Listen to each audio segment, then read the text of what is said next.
Oh, hi folks, and welcome to another episode in my Let's Play of the Mopping Up scenario in V for Victory, Utah Beach. Now, at the end of the last episode, we had just finished up turn number 1. That was the 6 a.m. to 10 a.m. turn. Okay, let's just review what happened there. So we managed to get into Vauville. So we've already got one of the victory point objectives. This town here doesn't have any victory points associated with it, so I am going to ignore that for now. We are now ready to attack over here, which is superb. So we'll just get this one lined up. So I'm going to hold down shift because I want to have the whole stack attack this artillery unit. So I'm going to hold down shift, click and drag, and that should make the entire stack attack. And if I keep clicking on this stack, it cycles through the 2 units, and you can see that it's showing the marker going ahead. And if I click on one of the individual units down here, it's showing that it is going to assault that hex. Now I could change that by clicking on it to an all-out assault or a probe. Now I'm not going to, or an assault no advance if you just want to attack but you don't want to advance if the attacked unit retreats. I'm just going to do an ordinary assault. I do want to advance if he does retreat, yeah, I don't want to do an all-out assault because that can lead to disproportionate casualties, and it's really only necessary if you are in a particularly advantageous position where you've got overwhelming odds but you're fighting a very, very strong unit. So you really want to kind of hammer down the combat value of that unit. These are just small little companies. They do not justify an all-out assault. And also want the 3rd battalion here involved in this. Now if I have a look at the estimated odds, we've got, see that intelligence light is green. We've got great intelligence about this unit, and that means we've got fair certainty that these odds are reasonably right. And if I keep clicking on it, you can kind of see the range. It's still a wide range. In actual fact, am I thinking wrong? Yes, sorry. Okay, the green light is because I had it on my own unit. Okay, if I'm on the enemy unit, okay, there's no light, which yeah, again means that I don't have great intelligence. It's better than the red light. I don't have a green light to say it's good. No light indicates it's not bad, and the red light indicates that yeah, it's bad. You do not have any intelligence or any decent intelligence. Because we can see down here we do actually have some information populated. The only thing we don't know is what HQ it's attached to. But we've got a lot of good information about the combat strength of that unit. So I'm happy with those odds. That will very likely eradicate that unit in that one strike. Now just to let you know, with an assault, if you've got, if you attack with odds of 20 to 1, then that will achieve the maximum result possible. If you increase those odds, it won't actually provide any benefit whatsoever. So if you were attacking at 25 to 1 or 20 to 1, the damage that you will cause, the casualties you will cause on the enemy unit will be the same. So there's no advantage to trying to increase this above 20 to 1 on an assault. That changes, those odds change depending if it's a probe or an all-out assault. But we're almost up there, so we're guaranteed to do maximum damage to that. That is possible. Next up, we'll come down here to this coastal artillery unit, and I'm going to move both of those battalions forward. And just, if you keep clicking on that, it cycles between the units, so they're both moving forward, and I want to move this battalion forward as well. I'm just going to leave the engineer unit there, and I'm then going to use those 4 units to attack the next turn. Now over here, we have identified a dug-in infantry unit. Now that could be a problem because if we're thrusting through the middle here, we end up with a strung out line, they could really start to mess with our flanks. So I think I'm going to do a couple of things. First of all, I'm going to move this unit up 1 because I want him to start doing a bit of reconnaissance over here. And this unit I'm actually going to move around to this position. And I'm going to do that by actually moving out of the enemy's zone of control and then move around. I don't want to move through the zone of control. And the reason I want to move it there is because that will then extend this unit's zone of control. Once it's here, it will come over into this area. And that will hopefully mean this unit will have a bit of difficulty trying to move up in this direction. I have to go back and round. And I can adjust things once we get to that point. So we've got those two units there. These two units I'm going to bring round to there.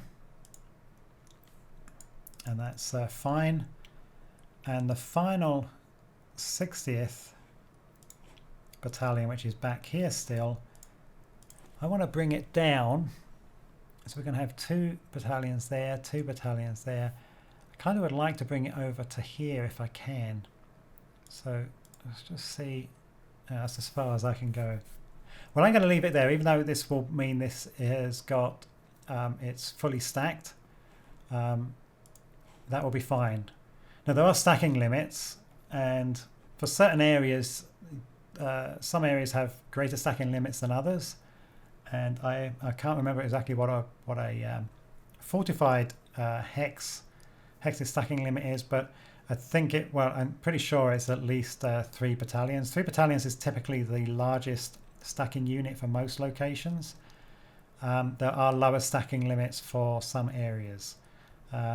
But if you've got 3 battalions in here, you can't attack with all 3 battalions because these are 1 kilometer hexes, and literally there are just too many men and pieces of equipment for you to have 3 battalions attack along a 1 kilometer front. So I think the way Atomic resolved this is if you have 3 units, 3 battalions in a hex, then it would take, I think it takes the average of 2. I think it takes the entire average of the 3 battalions, but then only applies 2 battalions worth, something like that anyway. It does not use all 3 battalions. But I'm going to put it in there so that if we do attack this one, we want to exploit it. If it retreats, we've then got all 3 units in a position to move quickly forward. They're all 1 hex. They're all as close as possible to the front as they can be. So let's just quickly see what the plan is. Okay, we've got him coming up here. We've got the other recon coming around here. Moving the 60th up. 39th has moved up, ready to attack next turn. And the 47th is going to attack here. Now, in terms of artillery attacks, I can... Oh, sorry. If I just click it the way there. Because this stack is now next to some of my units, it's in the front line. So I can do some soak-off attacks to this, and I can also do some soak-off attacks to that. Now, with it being dug in, my artillery effectiveness is reduced, but I'll still do some damage, and I will also do some fatigue to the units. So I want to get my 2 strongest artillery units with barrel strength of 7 each onto there, and yeah, I think I'm going to bring that one onto there as well. Bring my 4.5-inch guns to bear. So that's kind of saying, yeah, they're pretty good odds. And for this one here, this doesn't need any artillery support. We've got so much strength there. And I think I might just conserve these 2 and save their strength.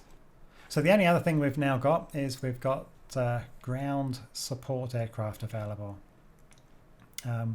We've got fighter bombers and we've got light medium bombers. Now really the only difference in this game is that is in terms of just the values down here. The attack strength, the mission likelihood, the chance of a mistaken attack occurring, as in hitting one of your allied units, and also the flak strength in the hex that you're attacking.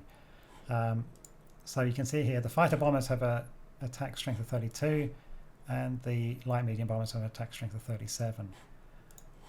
But the fighter bombers have a slightly higher chance of the mission going ahead, even though they're slightly reduced strength. So I really would love to get some air support onto this one here.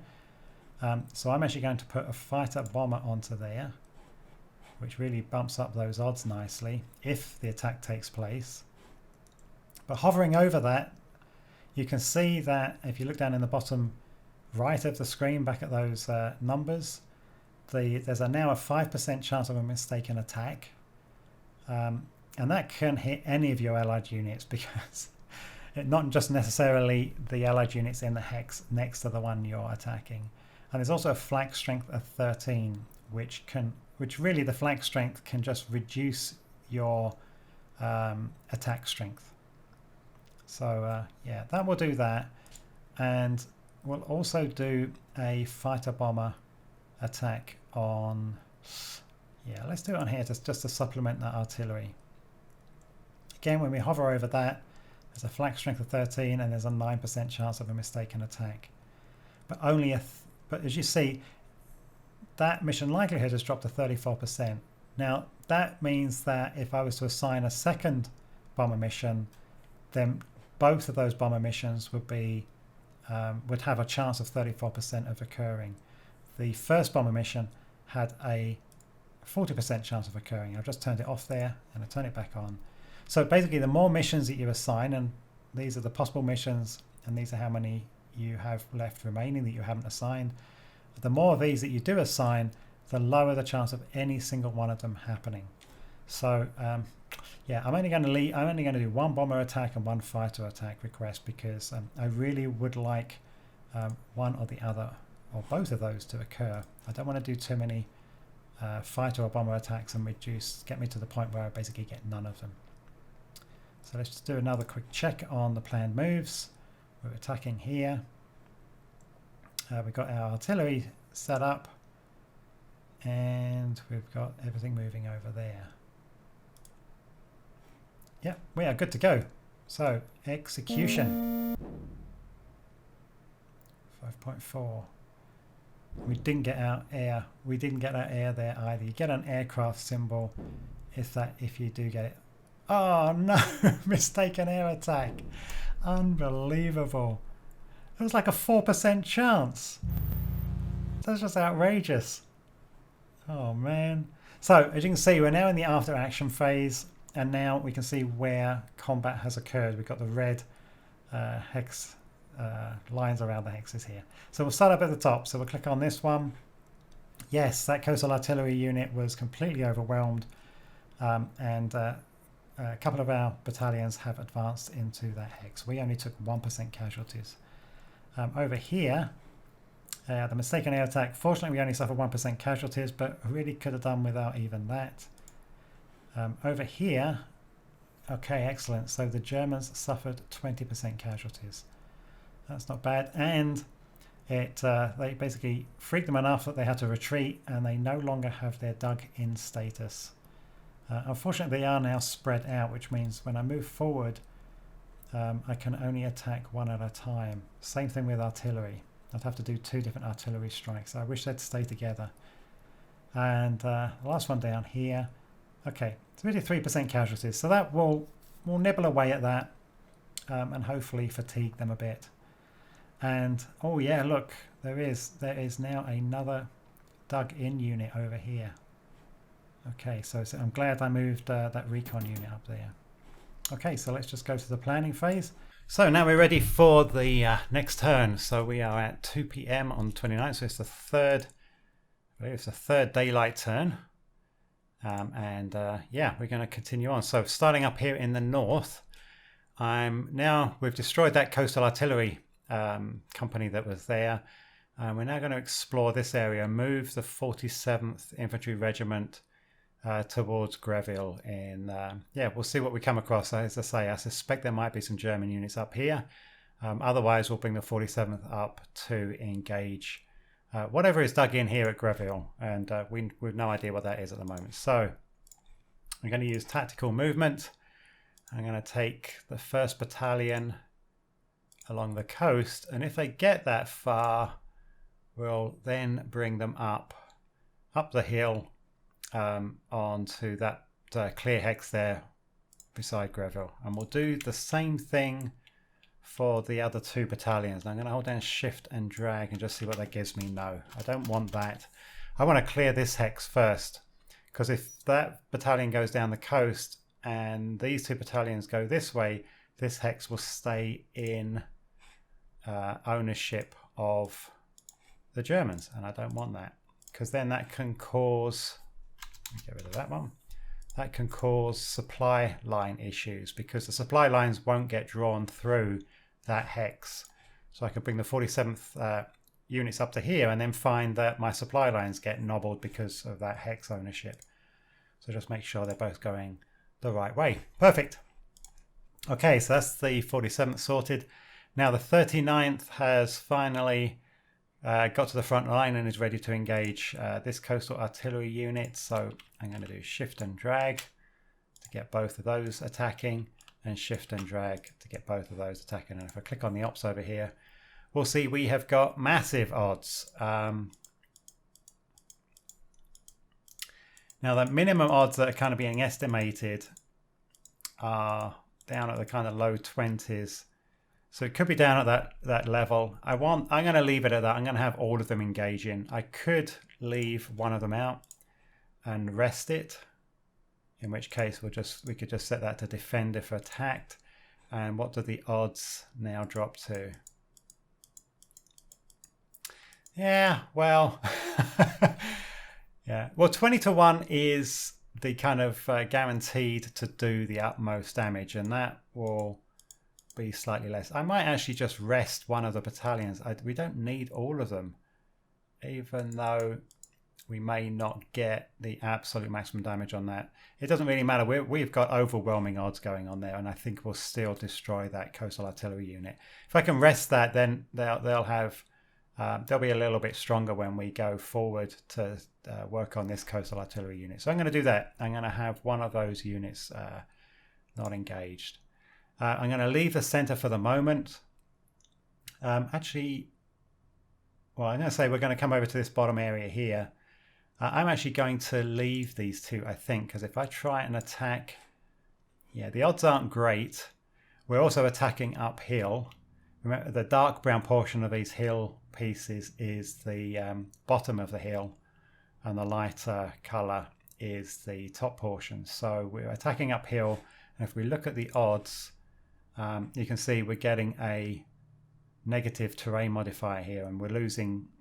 Part of that is associated with the fact that we're attacking uphill. I think you lose an odds value of 1 by attacking uphill. So I'm not really happy with those odds. It's still pretty good odds, yes, but what I want to do is wait till they are out of supply, because as we bring these central units forward, these two units should end up out of supply. And I think I'll just save that mechanized reconnaissance unit and keep it at full strength for now. So let's just focus on this central area. So I'm going to leave that one there. So it's just the 60th and the 899th. Well, let's just sort these ones here first. I want to bring the tank unit forward and engage head on, and I want that to be joined by one of the 60th Regiment battalions. The other 60th Regiment I want to bring forward, and I'm going to see if I can. No, I'm not going to bring that round. I'm going to bring the armoured unit round. And these two units here, again, I want the armoured to do their exploitation. So I'm going to try and bring that through there. And what I'm going to do is with these two units, this German infantry unit is in the clear, it's in the open. So I'm going to bombard these two units with as much artillery as I can bring to bear. And with a hope that this one will end up retreating, and therefore the armoured units will just be able to exploit their way through here. So I'm actually going to instruct the 899th Tank Destroyer Battalion to keep moving through there if it can. And I might do the same. I might do the same with this one, but just have it not go all the way. And that way we'll keep a little bit of a defensive line running along through here. I think that might work. So we've got those two moving forward. And so we've just got this other 60th Infantry Battalion. So we'll move that forward into there. We've got one of those moving there and the other one. So we're going to end up with 3 battalions in 1 hex, which will be over. It's not overstacked, but in terms of attack, you can only attack. I'd only be able to attack with 2 of those battalions. So I want to try and keep a maximum of 2 battalions in any hex if I can. Okay, so I'm going to try and move that 1st battalion through to there. So if we go to planning and show plan moves, that's what I'm kind of looking for. So we've still got a kind of line here. These units are static and they can't move. And so the only way they could break through our flank here is for this unit to try and break through. We've got that company unit there in defense. And because it's in Bocage, that's actually not got too bad a defense value. If we look at the, well, the modified defense is 1. It's not that great, is it actually? And if we look at the box up here, it shows the defense value is 1 and there are no modifiers, and it says the modified defense is 1. Normally what you'll see is you'll either see a green light or a red light in these sections here, so it'll tell you if supply, terrain, fatigue or disruption is actually negatively or positively affecting your defense odds, and it's saying there's no effect from anything. That seems really odd. I'd have thought the Bocage would be providing some defense. Maybe it's because the mechanized reconnaissance are actually deemed to be on this secondary road, so they're exposed. That must be what it is, because they're a mechanized unit. Okay, yeah, well, I'm happy enough to leave it at that. What we'll do now is come onto the artillery. As I say, I'm going to hammer these 2 units. I'm not going to do any soak-off attacks on these 2 just yet. Well, I think I'm not going to. Let's see what we've got in terms of barrage strength occurring on these. So we'll use our strongest units on this infantry unit here. So we've got our 2 units, artillery units with a barrage strength of 7 each. And that's given us an estimated odds of going down to about 13. So that's actually pretty substantial. So we may not need to do much more. So I would like to do maximum damage to this and absolutely force a retreat. So I'm going to put another artillery unit onto there. And that hasn't made an enormous difference, but we'll leave all 3 of those going there. This one, I'm actually going to start doing a little bit of soak-off attack over here, and I'm going to do it onto this unit.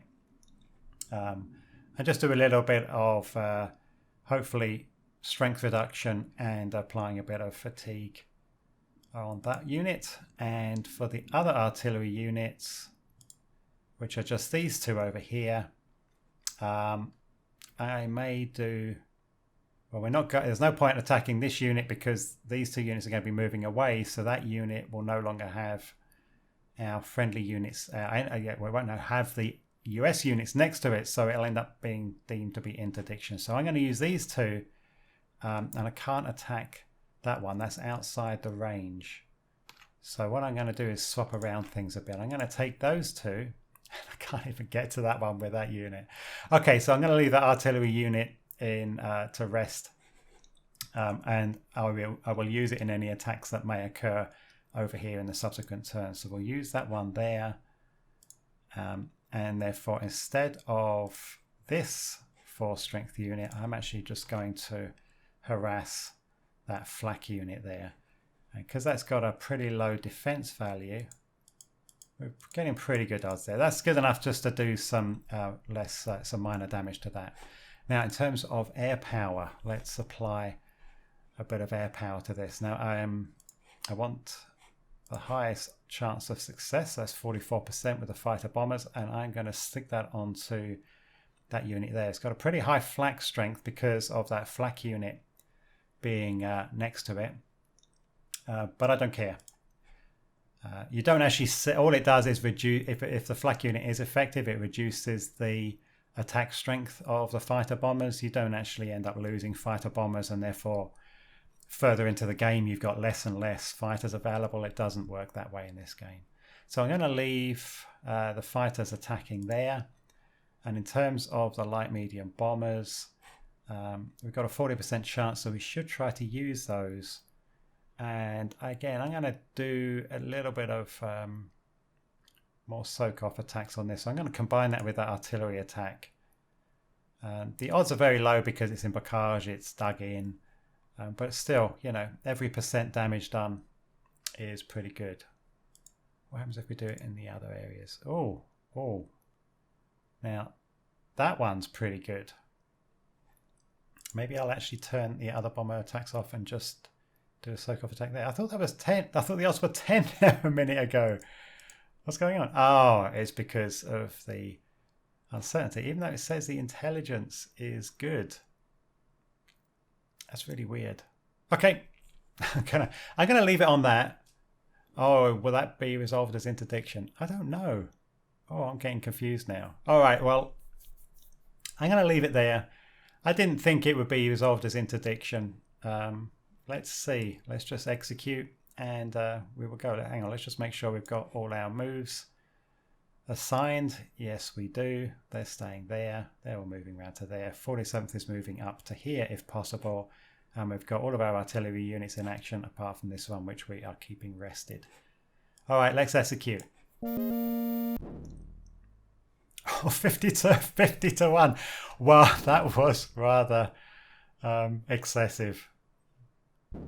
Okay, we didn't get any... oh yeah, our bombers did hit over there, so we'll see. And it was resolved. It's a red hex, so it was resolved as a normal combat. Excellent. All right, well, we'll see what happened here. Great, so we've destroyed that with the 50 to 1 odds. We definitely destroyed that unit. And that was even with me taking one of those battalions out of the attack. Wow. Okay, so the German unit was destroyed there. Oh, wow, that flak unit moved up to block our armoured units from moving through. That was sneaky, and it's just a company as well. Well, we'll take them out nice and easily very soon. Okay, so in here, the infantry unit suffered 39% casualties. Am I clicking on the right one? Yes, excellent. And over here, yeah, just 1% casualties. So we're just going to keep nibbling away at that one. And as I say, it also does a bit of fatigue to the unit. And over here, excellent.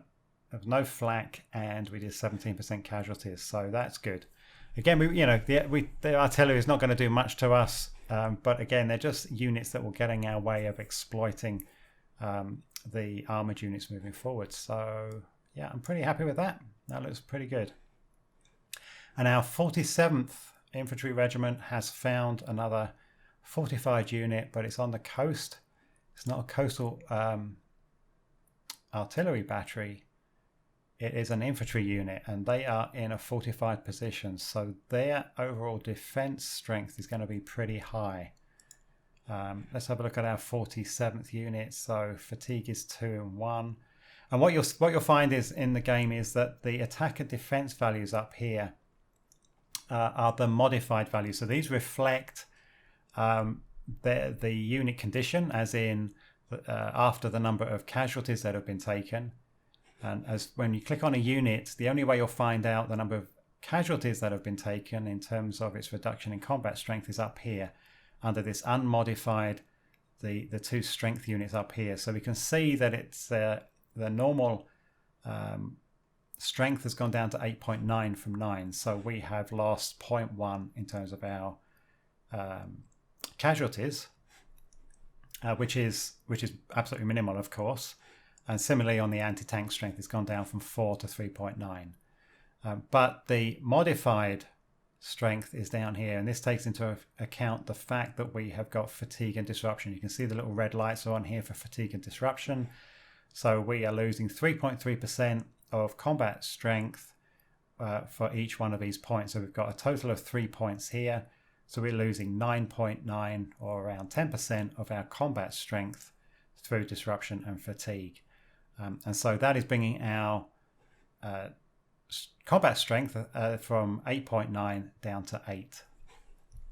But that's still pretty good. We've hardly done anything. This one's a bit lower because the fatigue's higher. And if we look at the other battalion, yeah, its fatigue is higher there.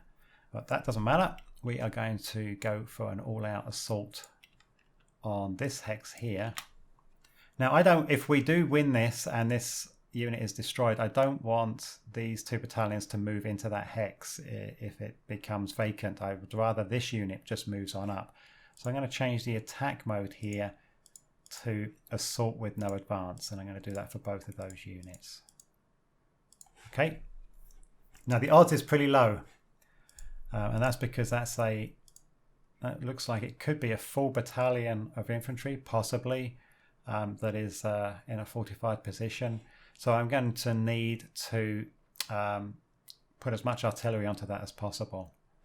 I'm also going to bring my combat engineers down to there because they will bring up the odds more. They will add 1 to any further combat odds. So I'm going to bring that round to there. And then there's going to be strategic movement. Because that hex is already occupied, I'm thinking that it can't be ambushed. So I'm going to let them strategically move into that location, and we'll see what happens. Okay, so that's that. Now the 39th I'm going to bring up for to take out this coastal artillery battery. We've got a rested one. There's no fatigue or disruption, which is superb. So I'm going to put those into the clear hex. And the other 2 units, which are slightly down on strength, I'm going to move forward to that hex there. So we'll have those into there ready to attack that coastal artillery unit next.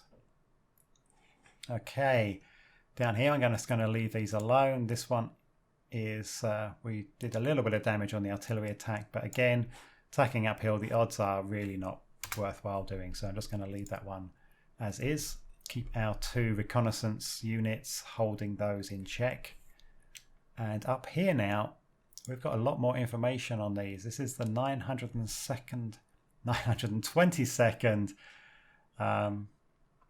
regiment of the 1st battalion of. So that's going to be pretty strong. Although it's got a high disruption and a high fatigue, which is really good because that's a total of 10. So that's going to be a 33% reduction in strength just because of the disruption and fatigue. So hopefully if we attack with our 2 infantry units here, we're going to put both of those into it. Whoa, okay. Maybe we don't need all of that. So what we might do is just take one of those out. So we've only got 1 in the attack. There we go. Okay, the odds are pretty high. I'm going to leave those odds up there. And I'm not going to assign... I might assign 1 artillery unit to it. I'll think about that. Now, in terms of these 3 units, this black unit is now in the way. So I'm going to have to attack. All I can do is attack forward. I can't really come around here because we've got, well, I don't know what's in here. And I don't want to start bringing those armoured units off the road. So let's just put these into the attack one at a time. So let's just do an assault onto there, 14.8 odds.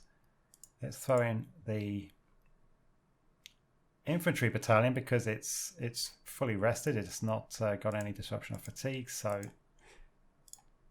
that'll be good. And I think that's all we're going to need. Yeah, those odds are excessive. But I really want to put 2 units into that. Yeah, and with the 746th, I'm going to assume that unit is destroyed and this unit is forced to retreat, and I'm going to try and come up and get into Beaumont there. Yeah, this attack is very likely overkill, but yeah, well, what the heck, we'll go for it. Okay, so I'm not going to assign any artillery to those 2. We've got sufficient odds for that. This one, though, we've got atrocious odds. So I'm going to assign as much artillery as I can, albeit artillery into a fortified hex is severely hampered by the fortification. I think it's maybe quartered the attack strength. But nevertheless, they need all of...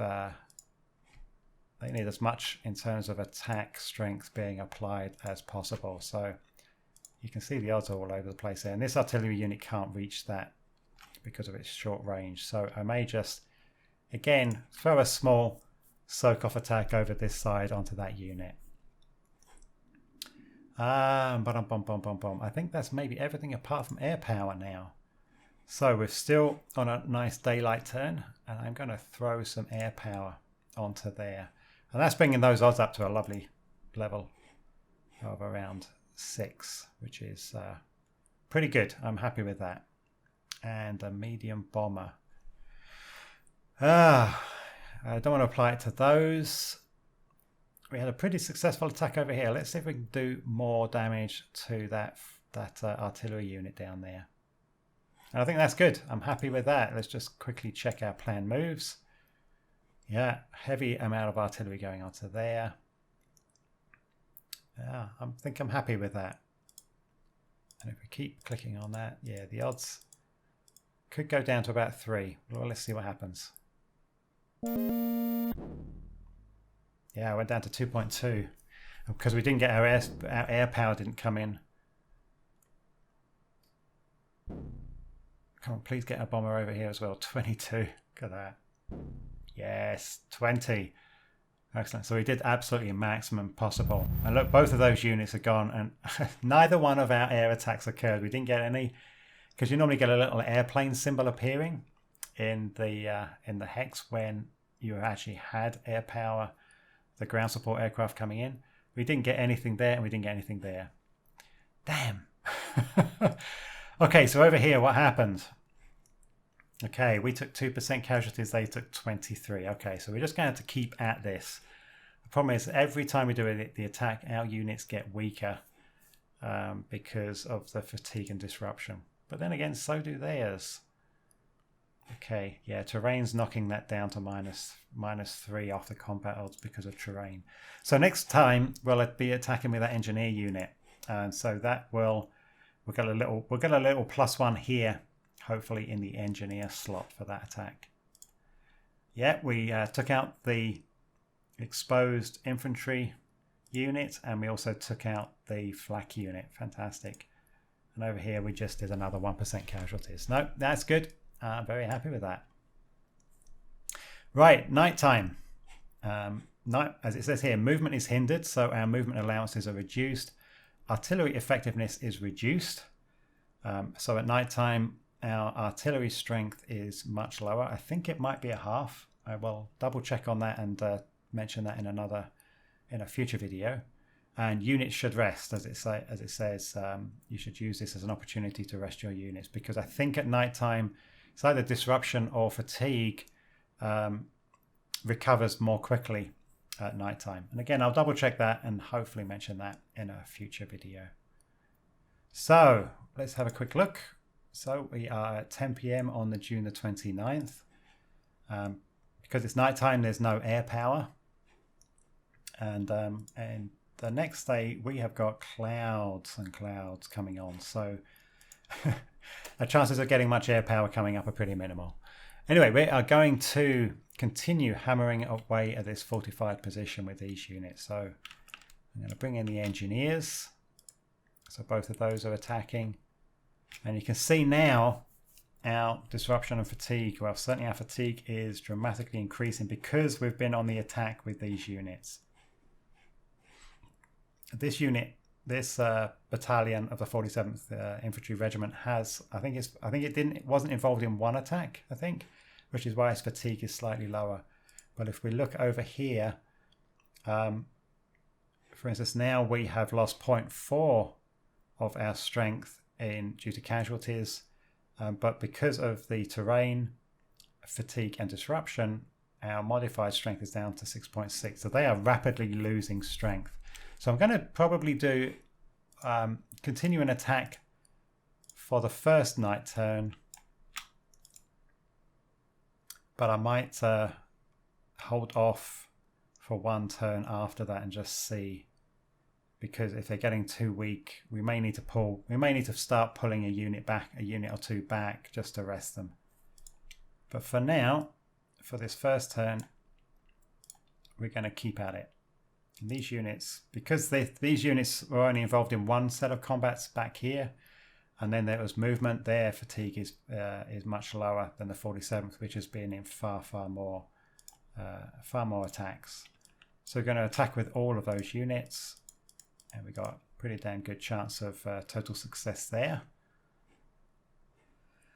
And down here, oh, okay, we've got a dug-in armoured unit in Beaumont, so we really need to get that out. And because it's an armoured unit, we need to attack with units that have some anti-tank strength. And our best, well, certainly our best 2 units here are both of these armoured units, because we've got an anti-tank strength of 7 there and an anti-tank strength of 8 there. So that both of those units are going to be really good for attacking this. But we also want to bring up our infantry. And just looking at the disruption of fatigue of these 2 units, they are both pretty low. I might leave the one with 3 and 3 back and just rest it. Just bring that infantry unit forward and bring that infantry unit forward. Make sure that's tactical movement, yes. And just let the other one recover a little bit, because we really don't need to use it, because we're going to have 2 battalions of infantry there, 2 battalions of armor here. And that, as I say, I don't want to put too much in a stack. I don't want to put 3 battalions in a stack just yet. Anyway, we'll carry on down here. What we're going to do, what's happening there. The odds are getting a bit better. As you can see, because we've now got Allied ownership of all of these hexes, these units are now out of supply. And we're still getting no information on them. So that's because we're not directly engaging them, I think. But the odds of, well, it was 2.7, 1.6. I'm still not happy with those odds. I'm going to wait and just see. Let these sit there for a few more turns and let their supply level drop off even further. So in terms of artillery, I'm going to, again, just do one more artillery strike on there. But I'm going to rest this. I'm going to start resting some of these units. You can see the fatigues come up. Fatigue is at 6 on this. And the barrage strength, because it's nighttime, has been, I believe, halved. So because of the fatigue and nighttime, that barrage strength is down at 2. Although it looks like it's down at 0.4 because of the terrain as well. So yeah, we've not got a very strong attack there, but we may take another % off. I'm going to use that artillery just to keep nibbling away at this, and it may actually cause it to surrender if we're lucky. That's got a fatigue of 6. That's got a fatigue of 2. So I'm happy to use that, and I may just do a soak off attack on there. We certainly don't. Do we need it over here? That's got a fatigue of 2, so I'm going to use it in that hex. That's only got a fatigue of 4. I'm still going to use that over there. Now, although these artillery units are reduced because of nighttime, I'm still going to use those with low fatigue, because it just keeps, it does keep contributing to the combat strength of the attack. And I may just leave that one unused. I'm going to leave those with the fatigue of 6 unused, just so their fatigue level reduces over this night turn, except for this unit. And the HQ is now getting a bit behind of the front, so I'm actually going to bring my HQ up to there. I'll put it in that fortified position, and as the front moves further forward, I'm going to keep moving the HQ forward. I will at some point have to move some of these artillery units forward, because those with the range of 10 are soon going to start being out of range. But check what we are doing. We've got our attack going on up here, and we've got our attack going on there, and we've got a bit of a soak off attack here, and we're getting ready to attack that armoured unit there. So yeah, I think we're good to go. Let's execute. Oh, they won that. Damn. Yeah, just another minor casualties on that one. Oh, yes, they surrendered. Fantastic. That's what we want. And Yeah, that was fantastic. So there they took 14% casualties. I think they took 28 before. But because the odds were so low, and as it says here, the German performance was excellent. American performance was fair. Now, these are kind of like dice rolls. So these are kind of random in terms of how the performance of each side is.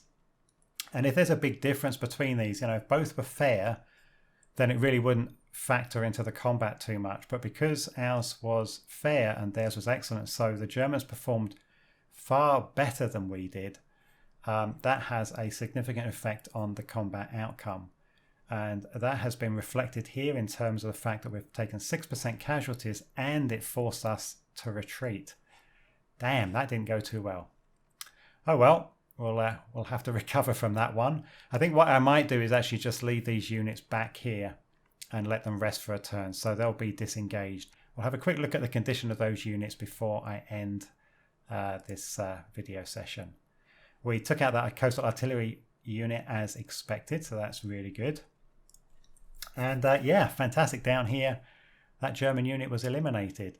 And oh wow, look, the armoured unit that was in Beaumont has retreated. It obviously saw the overwhelming forces that were approaching and decided to retreat. Maybe this is part of the symptom of the complaints about the AI in this game. And the original AI was complained about that the German units retreated far too often, and I thought they had addressed that. I really wonder how realistic that is, that would have happened. Anyway, I'm not complaining. That's good. We'll be able to take Beaumont on the next turn and start hopefully pushing forward to that armoured unit and attack it. So we will go to the planning phase. Again, it's night time. We're now at 2 AM on the 30th of June, and I'm actually going to stop the video there. But before we do, let's have a quick look at the condition of these units. You can see that the engineer is up at 6 and 7, so that's 13. Oh, wow. So that's pretty high in terms of total. That's got a total disruption of fatigue of 17, 12 on fatigue, 19 in total, 19 total. So these units have got a modified strength of 3 compared to an unmodified strength of 8.1. So these units need to rest. So I will be resting those the next turn. Well, that's it, folks. I'm going to stop there. I hope you're enjoying this. Let me know in the comment section below. Give me a thumbs up if you're enjoying this, and subscribe if you're not already a subscriber. Join me next time when we will continue on with mopping up the Cap de la Hague. Take care, folks. Thank you for watching. Bye-bye.